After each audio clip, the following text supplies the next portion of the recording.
Hello mga mi, bali nasa sasakyan nga pala kami nila ate. Papunta nga rin pala kami ngayon sa bahay nila papa. Bali tinawagan nga ako ng mga kapatid ko na pupunta nga raw kami ngayon sa bahay nila papa. Nagkaroon nga daw kasi ng emergency at tinakbo nga itong si papa sa hospital. Bigla na nga lang din daw na manhid nga yung kaliwang kami ni papa. Kakain na nga daw sila sana ng kanilang tanghalian nang bigla na nga lang daw hindi niya maigalaw ang kanyang kamay. Kaya naman nagpanik nga ang aking mama kaya tinakbo nga si papa sa hospital. At syempre bilang anak nga ay nag-alala nga naman kami ng husto. Kaya naman nung tinawagan ako ni ate na pupunta nga kami sa bahay nila papa ay kinausap ko nga muna si Achilles na hindi ko siya mababantayan ngayon. Hindi rin naman siya pwedeng umabsent dahil nagre-review nga sila para sa kanilang exam. Aba tingnan nyo naman itong aming tatay at nakakita nga lang ng pera parang walang nangyari sa kanya. Sabi ko na nga ba na hindi nga kailangan ng check-up o gamot nga itong si papa kung hindi nga ayuda. Aba tingnan nyo naman ang itsurang yan at nakaka-insulto talaga. Itong isa naman ay hindi na nga mabunot-bunot kung ilan nga ang kanyang ibibigay. Hindi nga rin mawari ang kanyang itsura kung tama ba yung desisyon niyang pumunta nga dito sa bahay nila papa. Abay, bakit naman sa akin nga inaabot itong pera, hindi naman ako yung may sakit?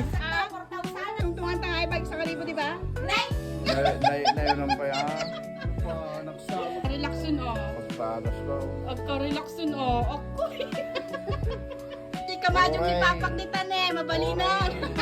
At na maging okay na nga rin si papa ay nag-aya na nga rin itong si ate na umuwi na nga rin. Pero ewan ko nga din ang trip nitong babaeng ito at nag-carwash pa nga bago kami umuwi. At dahil naubos na nga rin ang budget ay dito na nga lang din kami nagmerienda sa may fishbowlan. Bali huminto nga lang kami muna dito sa may eskwelahan nga ng Lalanpin dito sa may Pinmaludpod para bumili nga lang ng fishball dito kay Apong. Tuwing napapadaan nga kami kay Apong ay dito talaga kami bumibili ng fishball. Kay Apong ka na nga lang din talaga makakabili ng pisong fishball ay 2 peraso. Daanan nga rin pala namin dito sa may maraming nagbibenta nga ng prutas. Bibili nga din pala itong si ate ng mga prutas na maiuwi nila sa bahay nila. May palibreng tikim nga din pala sila. Yung bibili nga lang kayo ng 1 kilo pero 3 nga kayong titikim. Nagpabili nga rin pala ako ng mga prutas na maiuwi ko nga dito sa may bahay. Bali ang mga presyo nga pala dito sa may mga prutas. Itong lansones nga na duko ay 240 nga daw ang kilo. Namili na nga lang muna ako dyan ng 1 kilo para kila ate. At habang namimili nga ako sa may lansones, siya naman dito sa may rambutan. 100 pesos nga din pala ang kada kilo nga nitong rambutan. Bali makapuno nga rin pala itong benta nilang rambutan at napakatamis nga din. Meron nga din pala silang mga bentang marang at durian. At kung gusto nyo nga rin bumili ng mga prutas mga may ay located nga rin pala ang kanilang pwesto dito sa may Nangkayasan bago mag-bypass. Marami nga silang nagbebenta ng mga prutas dito at along the highway nga lang ang mga pwesto nila. At nang makapagpakilo na nga ako ng 1 kilong lansones kila ate ay kumuha na nga rin pala ako ng kalahating kilo para sa bahay. Bumili nga rin pala kami ng tigkalahating kilo nga ng lunggan. Yan lang naman mga mi ang napamili nga namin dito sa may mga prutas. Pauwi na nga rin pala kami niyan mga mi at nandito na nga rin pala kami sa may PSU Asinggan. Sakto naman yung oras nga ng aking pag-uwi dahil susunduin ko pa nga yung 2